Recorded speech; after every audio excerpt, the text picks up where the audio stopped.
My name's Hazem Gaber, and today we're going to learn about artificial intelligence.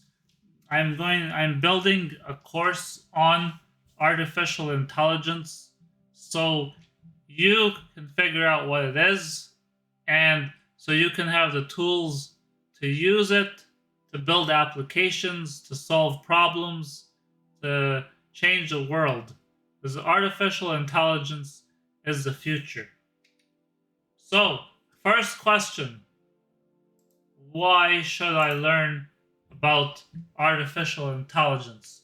Well, number one, your job is going to be replaced by AI. So, the only way for you to survive is to learn how to maintain AI because uh, AI is going to do your job for you. So, you're going to have to fix the AI. And if you don't know how, then you're just going to be out on the street.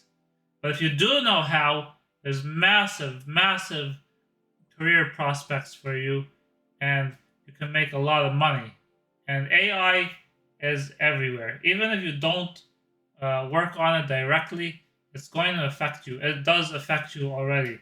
The AI is already everywhere. It's in Amazon Alexa, it's in Siri, it's in Cortana, it's in Bing Search, it's in Bixby, uh, it's in Google Search. It's literally everywhere. You use it every day, or it uses you, whether you know it or not. So you might as well learn how to how to make it work. So obviously, Chat GPT, that's a massive one. But like, we've got a ton of AI applications. So think about uh, what advertisement uh, you're going to see. There's a bot that's thinking about gathering data about your behavior on the internet, and it's holding on to that data, and then at the right time, when it's time to show you an ad, that bot is deciding what's the best ad. What's the ad that is most likely for you to click on or do some action to? Are you going to buy something if we show you a particular product, for example?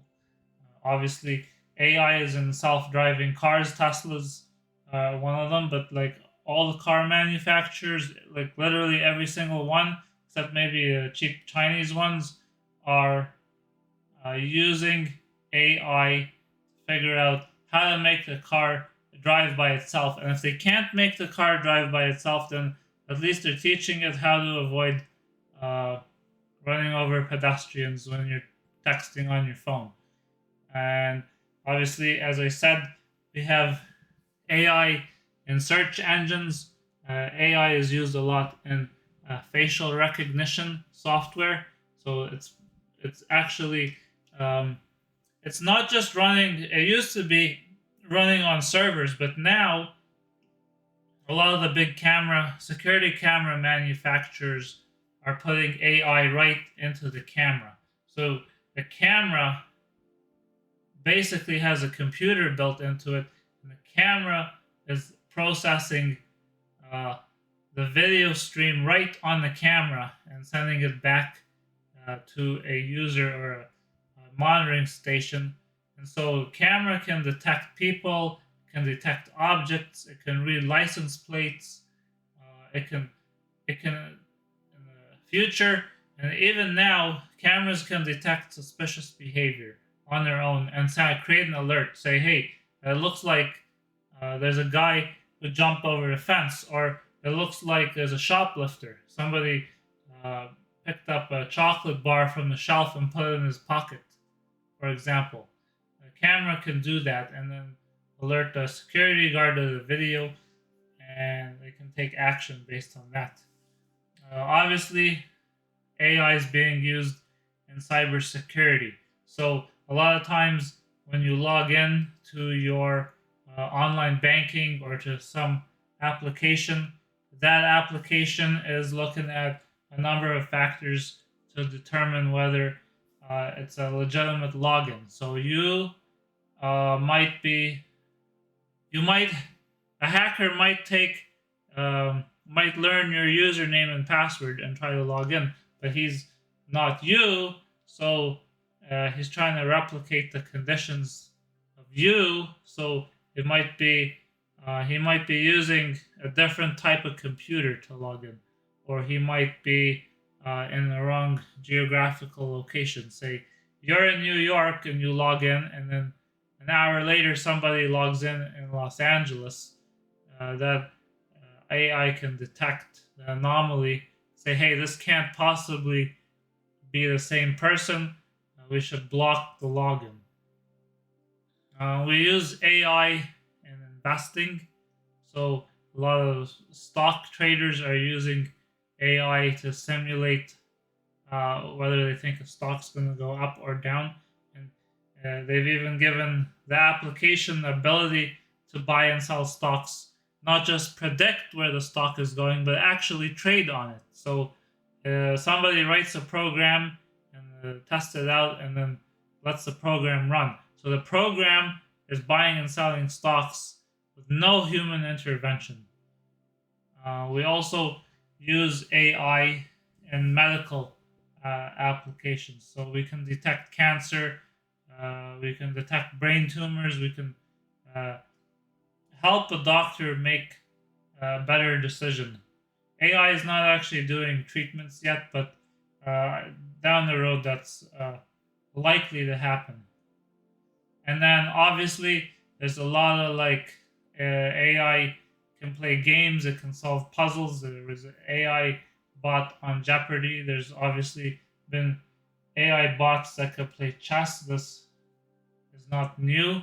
And then a number of AI bots can do language processing, so they can talk, they can listen, they can translate your speech into different languages.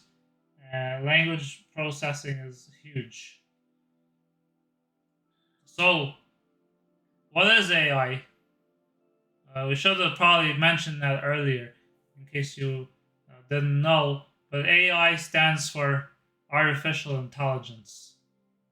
And in 3 or 4 years, everybody's going to be calling it AI. Most people won't remember what it actually stands for. But essentially, it means that we let a computer make decisions. And believe it or not, AI has been around almost 50 years. It's been around since 1956. And the way that a computer works is we have an input, which is data. So we give the computer something.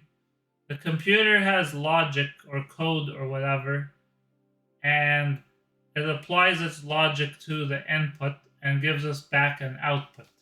So we tell the computer, what's 1 plus 1? Computer's got an algorithm to add those two numbers together, and it outputs the number 2. And we could always predict the output based on the input. But now, instead of an algorithm that's just there, we have what we call deep learning. So deep learning is that the computer can learn by itself, not just adding and subtracting, but we give the computer the tools to learn, and the computer actually writes its own code in a way. So the computer is learning based on data, based on results, based on a feedback loop. So we can ask the computer more complicated questions. We can get more complicated answers, and then if the computer gives us a wrong answer, we can say, hey, that's a wrong answer. So then the computer can learn from its mistakes. So for example, if we have, say, pictures of food, we can ask the computer, tell us which picture is a pineapple, and the computer will go through, and it might be 80% correct, or it might be 50% correct in identifying pineapples. So we can tell the computer, hey, this one's a pineapple, this one's a pineapple, this one's not a pineapple. And then the computer can go back and learn and compare and look for patterns and adjust its logic. And then if we feed it a bunch more photos of food, say which one's a pineapple, then the computer will become more accurate. The more data a computer has and the more time that it has, the smarter it's going to get. So, as I said, what can AI do? It can answer questions, it can make decisions, it can recognize people and objects. So, how does AI answer questions? Well, it's got to have a big knowledge base. So it's got to have a pile of data, and then it gets the data by scraping it from the internet, Wikipedia, encyclopedias, news articles, wherever. And then we ask it a question. So it's got to look at the question and interpret it, which is quite difficult.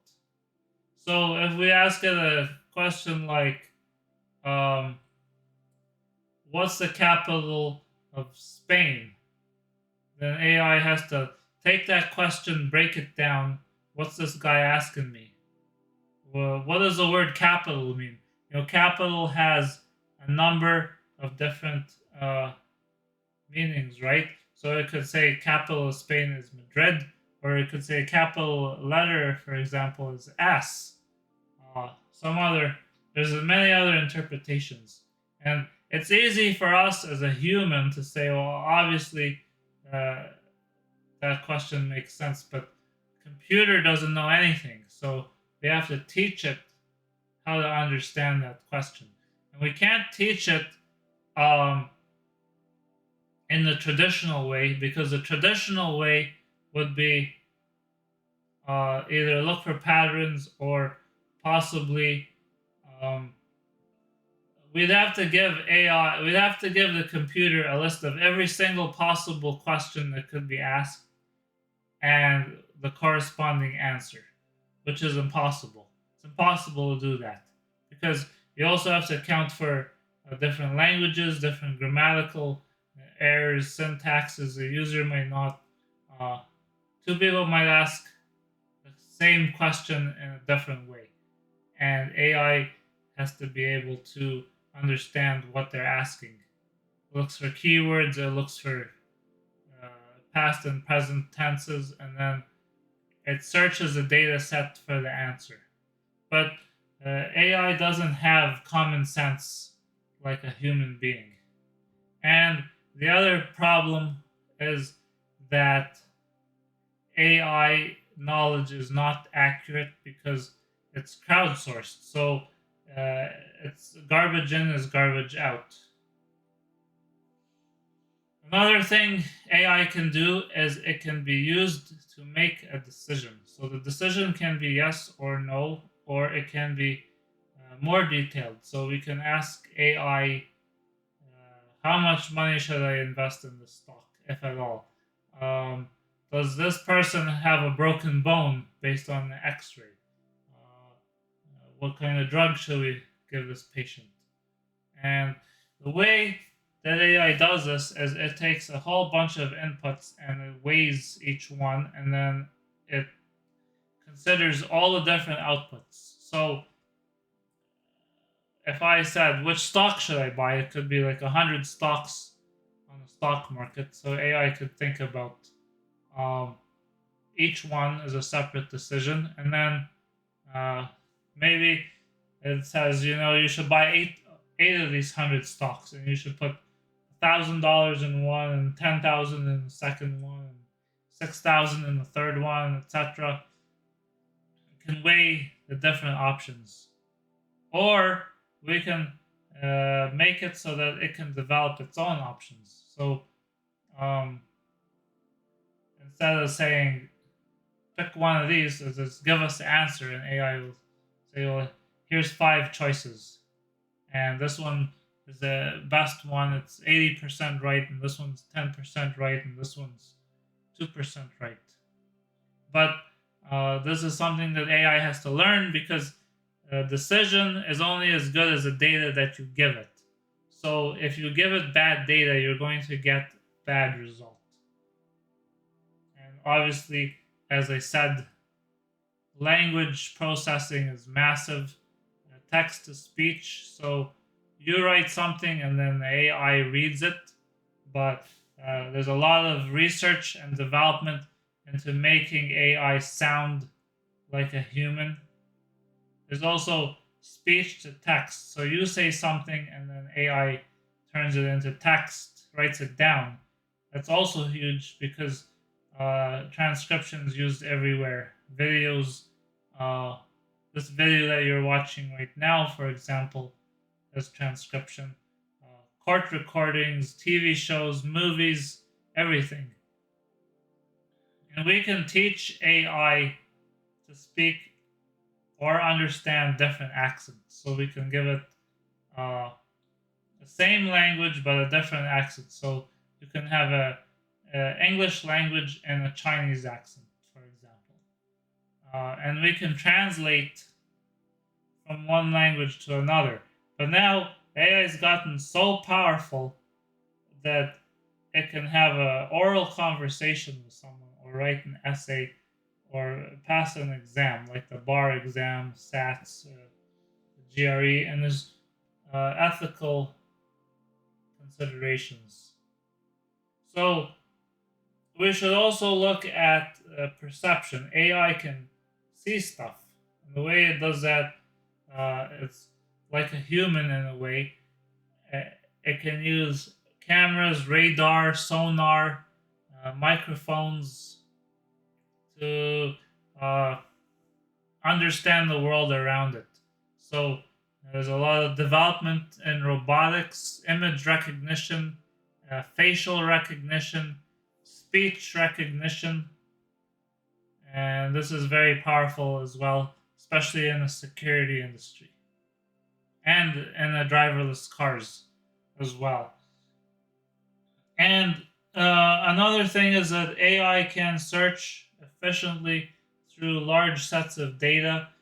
Uh, Being able to search through data is a huge problem in computer science because searches usually take a lot of computing resources. And so, if we can develop algorithms, or if AI can develop its own methods of searching, it can optimize the search and reduce computing power. We also have logic. So we'll look at logic in more detail, where AI makes a decision. There's probabilistic logic, formal logic, fuzzy logic, and decision trees. And then one of the ways that AI is being built is through neural networks. And neural networks are essentially how our brain works. So they're writing code to make the AI function like a human brain. Uh, we're going to get into details of how this actually works. One of the main areas where neural networks are used is image processing. But AI can be really scary because it can sense your mood, it can sense your feelings, it can make jokes, it can talk like a person. So you almost feel like the AI is human, even though it's not. And we have to question whether AI is aware of itself. And if it is, can we lose control of it? Can AI decide to shut down or take over the world or destroy civilization? So there's a lot of there's GPUs for processing AI and basically graphics cards. If you remember from blockchain, there was a lot of there were special graphics cards that did Bitcoin mining. Well, now there's special graphics cards that run AI applications, and Nvidia is one of the biggest players in this market. There's also programming languages that are designed for AI, which we're going to learn more about later. And we should also learn about ethics because AI is only as good as the data that you give it. So it can be biased if the data is biased. It can even be racist.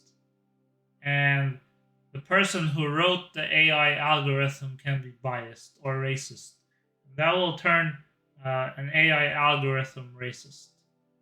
One of the we learned there was an app used by some justice departments to predict whether a person would commit another crime, and it turned out that that app was racist. I mean, we can't call the app racist, but the results of the app were racist. And that's because maybe the person who wrote it was, or the data that the app used was skewed in one direction. And so that's how create a snowball effect as the AI learned. And so part of ethics is transparency. So AI systems can be closed, and then in that case, we don't know why an algorithm uh, arrived at a specific decision. If we don't know why it decided this guy's guilty, or why it decided um, this person needs this medical treatment, then we can't fix it when it goes wrong. And it does go wrong because um, it's not an exact science. It's fuzzy. It's complicated. So AI is also being used for like evil stuff, like weapons, robots, spying on people, invading privacy, spreading propaganda, deep fakes, misinformation, and we have to think about whether how to stop that. Can we or regulate it so that it doesn't fall into the wrong hands? And then people think about whether they will lose their job because of AI. But current studies show that AI is actually increasing jobs, or it's increasing good jobs, because it's getting workers to move from low level repetitive jobs to more advanced, higher paying jobs. And it's also helping people do their job better by giving them tools and by helping them make better decisions. AI is not smarter than a person, but it has access to much more data than a person. So it can, you can think about it. Say a doctor uh, is looking at your MRI. He's got his experience, but an AI to try to make a diagnosis. But AIs can possibly have the MRI scans of 1 million patients and the resulting diagnosis, and it can learn from all of those and then apply it to the current case. The more cases it has, the smarter it gets. We're not saying it's perfect. We're not saying it's a substitute, but it can certainly help. It can see things a doctor couldn't see. And it can do that through patterns that are visible to the computer, but maybe not visible to a person. The same way dogs can sense an earthquake coming, or they can sense somebody having a heart attack before a person can. So AI can pick up on signs that people don't see. And the big question is copyright. So if AI generates data, who owns the copyright? Is it the AI itself? Is it the person who created the AI? Is it the person who's using the AI to generate the data? It's hard to say. Or is the data fair use? Can anybody use the output? And that's a complicated question because copyright law is complicated, especially if we consider that the AI is trained on data that is copyrighted. So does the data that comes out also be considered a derivative work of the original data? And so does the copyright go to the person who created the data that trained the AI. So there aren't really a lot of regulations on AI yet. There aren't really any laws. Most countries, most developed countries, have a strategy, and people are getting scared, and the government's getting scared, and the government is looking for ways to regulate it to protect privacy, also use it for themselves, also to tax it and calm people down. So there's going to be a lot of developments in that area. If you have any questions, post a comment and we'll answer it in the next video. Thank you.